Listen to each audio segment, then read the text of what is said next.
SSC ২৬-এর student, dialogue বিষয়টা শুনলেই মাথা ঘোরায়।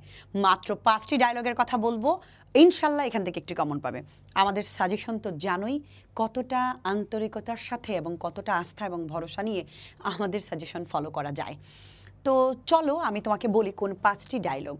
এখানে কিছু ব্যাপার আছে, আমরা না বোকা, একই জিনিস বারবার পড়ি, আমরা লিঙ্ক করতে পারি না, আমরা একটা যদি প্যারাগ্রাফ পড়ি ওটাকে ডায়লগে রূপান্তর করতে পারি না, ডায়লগ পড়লে ওইটাকে আবার ইমেইলে কনভার্ট করতে পারি না।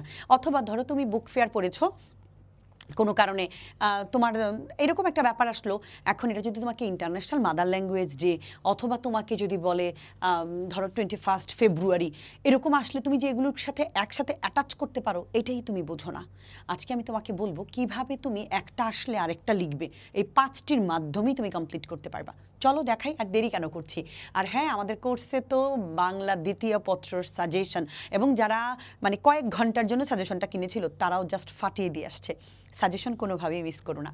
ক্লাসে এত ডিটেলস এত সুন্দর করে গুছিয়ে সব কিছু শেখাই আমরা, জাস্ট তুমি মানে দেখবে পরীক্ষার হলে গিয়ে তুমি হাসবে। ঠিক আছে, সো চলো আমি তোমাকে দেখাচ্ছি ডায়লগগুলো কিভাবে পড়বে।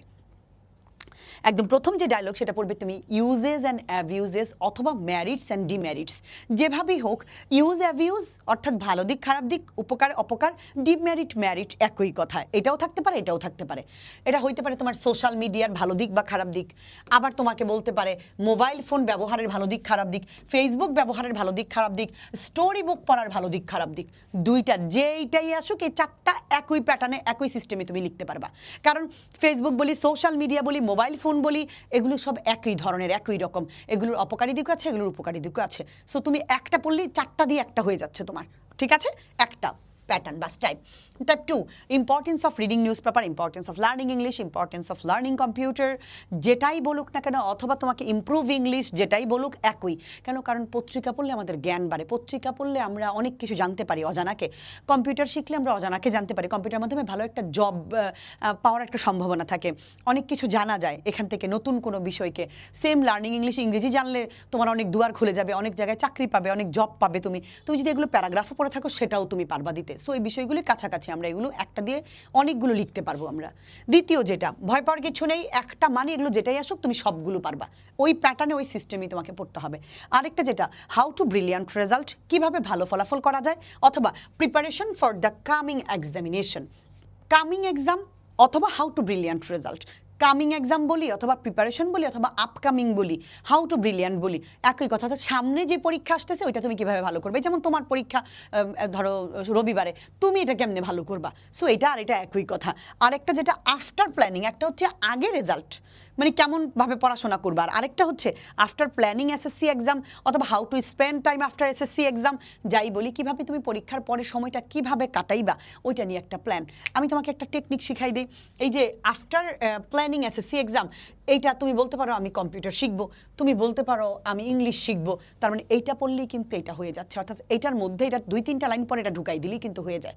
সো এইটা মানে কিন্তু এইটা, এইভাবে আমরা লিঙ্ক করব, কানেকশন তৈরি করব, তবেই দেখবো আমরা পারছি। ভয়ের তো কিচ্ছু নেই, আমরা পারি না এমন কোনো কথা না, কারণ তোমার প্ল্যান থাকতেই পারে, এগুলোর সাথে মিলতেই পারে, তাই না? আরেকটা, benefit of physical exercise, early rising, games and sports, morning walk, একই কথা। এই প্রত্যেকটা জিনিস এখানে মানে হেলদি লাইফ সম্পর্কিত, সুস্থ থাকা নিয়ে। সো তুমি যদি ফিজিক্যাল এক্সারসাইজ, তুমি এটার যদি রচনা আমরা দিয়েছিলাম, রচনা যদি পড়ে থাকো, প্যারাগ্রাফ যদি পড়ে থাকো, মর্নিং ওয়াক, আর্লি রাইজিং, তুমি কিন্তু এই জায়গাটা ইউজ করতে পারবা। আবার এই জিনিসগুলো দিয়ে একইভাবে, কারণ ফিজিক্যাল এক্সারসাইজ বলি, আর্লি রাইজিং বলি, গেমস অ্যান্ড স্পোর্টস বলি অথবা মর্নিং ওয়াক, প্রত্যেকটা জিনিসই একটা হেলদি লাইফস্টাইলের মধ্যে পড়ে এবং এগুলো দিয়ে আমরা বডিকে ফিট রাখতে পারি। সো কমন কিছু কথা আমরা এটার মধ্যে দিতে পারি, সবগুলোর জন্য একই শব্দ আমরা ব্যবহার করতে পারি।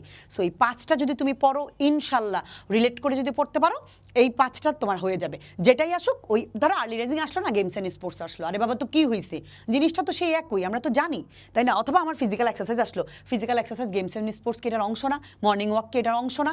অফকোর্স অংশ। সো যেটাই আসুক আমরা কেন পারবো না।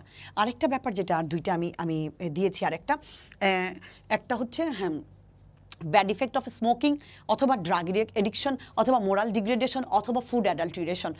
যদি এটা অত ইম্পর্টেন্ট না কিন্তু আমি দিয়ে দিয়েছি, মানে এটার মধ্যে ব্যাড ইফেক্ট আচ্ছা, স্মোকিংটা কি? একটা ড্রাগ এডিকশনের মধ্যে, মানে একটা এডিকশন তো, তাই না? এর মধ্যেই তো পড়ে।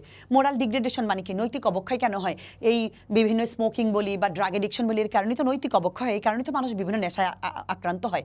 ফুড অ্যাডাল্টারেশন কারা, মানে খাদ্যে ভেজাল কারা দেয় বা কি কারণে হয়? নৈতিক অবক্ষয় হইলেই তো দেয়। সো প্রত্যেকটা জিনিস কিন্তু একই থিম, একই পাঠ, একই জিনিস। একটা পড়লে বাকিগুলো পড়তে পারবা, তুমি দিতে পারবা। আর এই দুইটা আমি, 6টা হচ্ছে মানে এগুলো আমি দিয়েছি এই দুইটা সবচেয়ে বেশি একদম সাম্প্রতিক সময়। রোড অ্যাক্সিডেন্ট প্রচুর হচ্ছে বিভিন্ন জায়গায়, ওই যে ডুবে যাচ্ছে, তোমার ফেরিঘাটে যে দুর্ঘটনা ঘটল, তারপরে আরও যে বাস দুর্ঘটনা ঘটলো, মাইক্রোবাস যে দুর্ঘটনা ঘটলো। সো এটা একদম সাম্প্রতিক। আর ডেঙ্গু ফিভার, আমারও কিন্তু ডেঙ্গু হয়েছিল, চিকুনগুনিয়া হয়েছিল। সো গত বছরই আর কি, গত বছর না 5-6 মাস আগে হবে। So dengue fever, road accident একদম সাম্প্রতিক সময়ের আমি এটা দিলাম তোমাকে। ঠিক আছে, এটা নিয়ে কথোপকথন হইতেই পারে। সো ইনশাল্লাহ যদি তুমি পড়ো, এখান থেকেই তুমি কমন পাবে, এইগুলাই কমন পাবে, এর বাইরে তোমার পড়া লাগবে না। ভালো থাকো সবাই, সবার জন্য শুভকামনা।